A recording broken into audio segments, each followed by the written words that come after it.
and welcome to the Brac Shop. And over the last few weeks I've been telling you about things you could pick up from a shop, like a second-hand shop, of toys and dolls that have been possessed or inhabited by spirits or entities.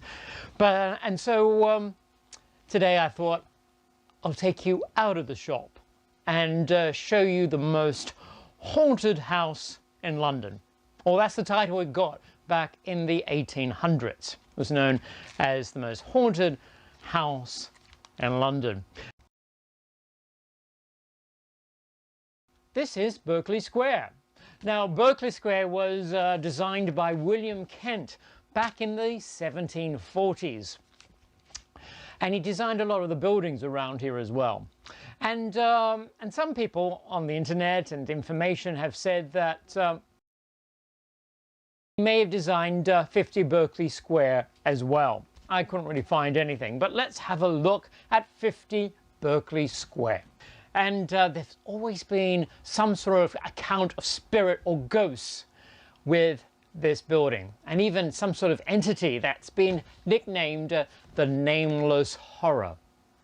So right from the beginning, I've got my notebook here because there's been so many accounts of ghosts and spirits in this building that I can't even keep track of.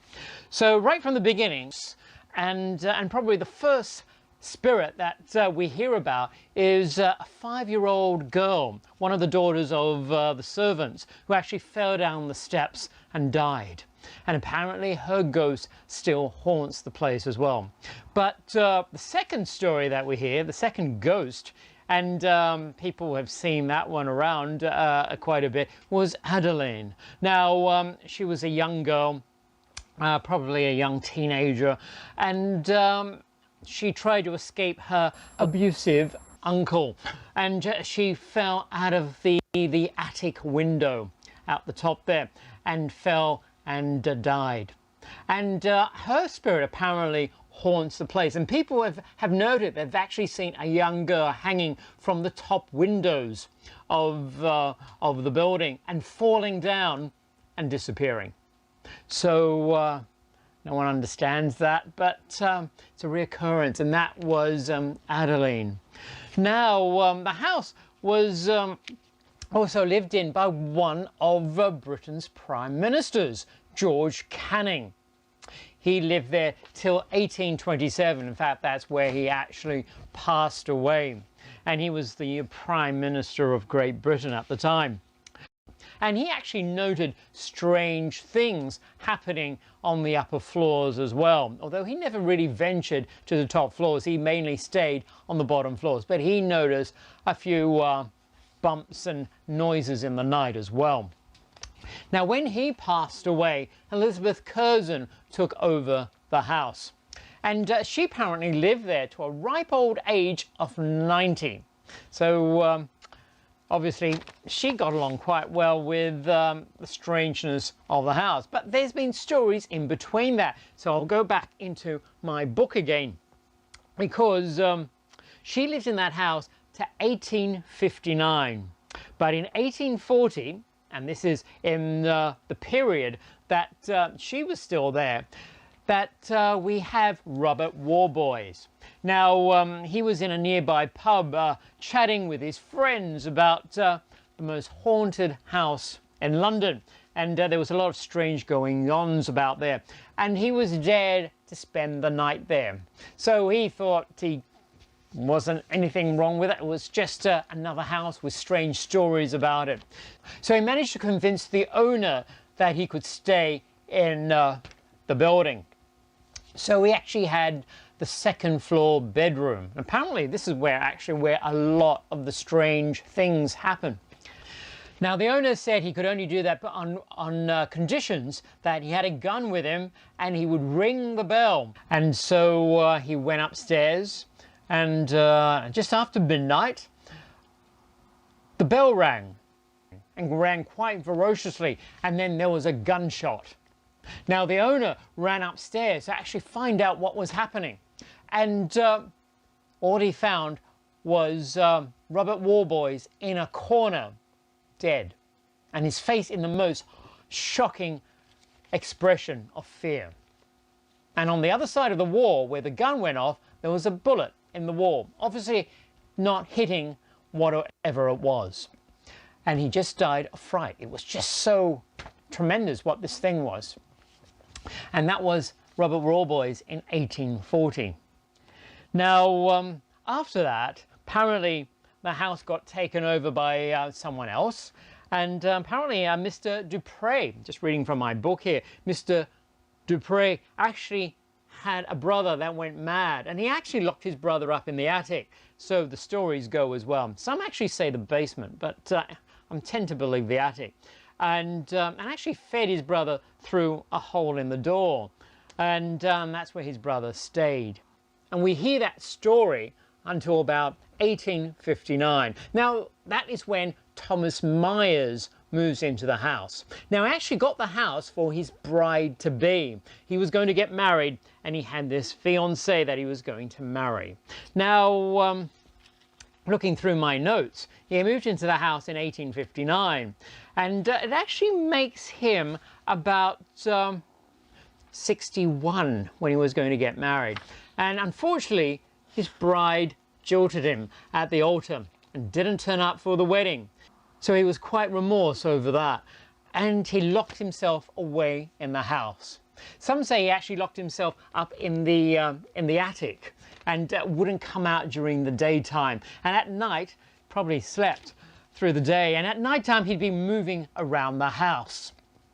And don't forget, 1859, oil lamps and candles. And so at night, people would see a light moving from window to window and lighting up certain parts of the house, giving it and creating a bit of a spooky appearance. And also, poor Mr. Myers, feeling quite lost, didn't really care much about the house either, so the house went into quite a disrepair.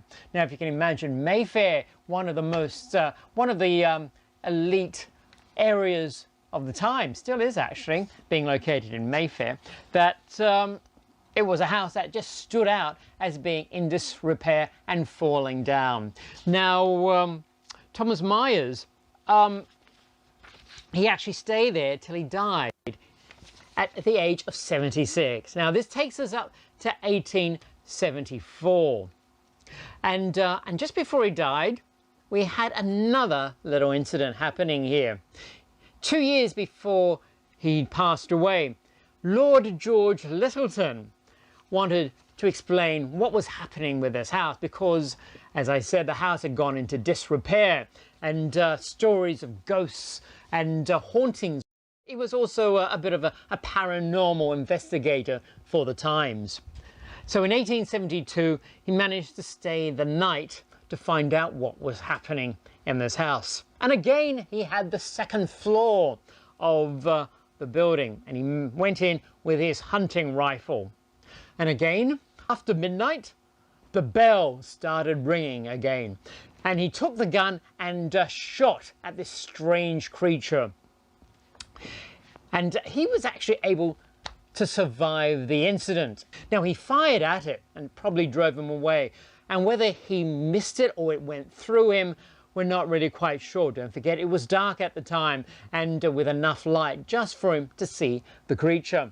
And so he managed to survive the incidents, and that was his record. And this is the first account of a creature, a slimy-like creature that came at him. So it was a bit different from a spirit or a ghost. And that's where the Nameless Horror comes from. There's been different accounts of the Nameless Horror, and some say he had tentacles, he had slime and ooze. And there's been also stories that 50 Berkeley Square could actually be a portal to another world where this creature could come from.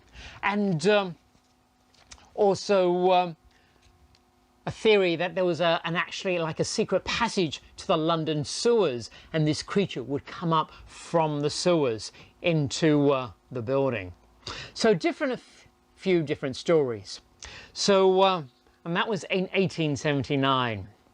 So 1874, Thomas Myers passes away, Now, in 1879, Mr. Bentley moved in with his two daughters.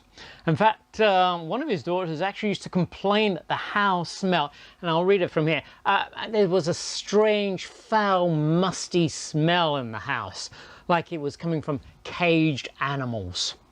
Now, that says something, doesn't it? Was this the Nameless Horror she could smell?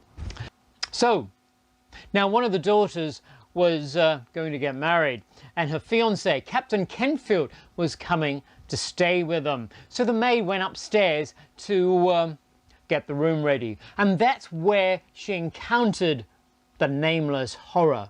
And I'd say it's the Nameless Horror more than a spirit or a ghost because of her description of it, because I think it was probably the shape and the tentacle wanted to come for her, because they found her upstairs in a state of fright, with all she could say was, "Don't let it touch me, don't let it touch me." She was in such a state of fright that they actually sent her away to an asylum, and apparently she died the next day, or the next few days afterwards. So she never really regained her sanity.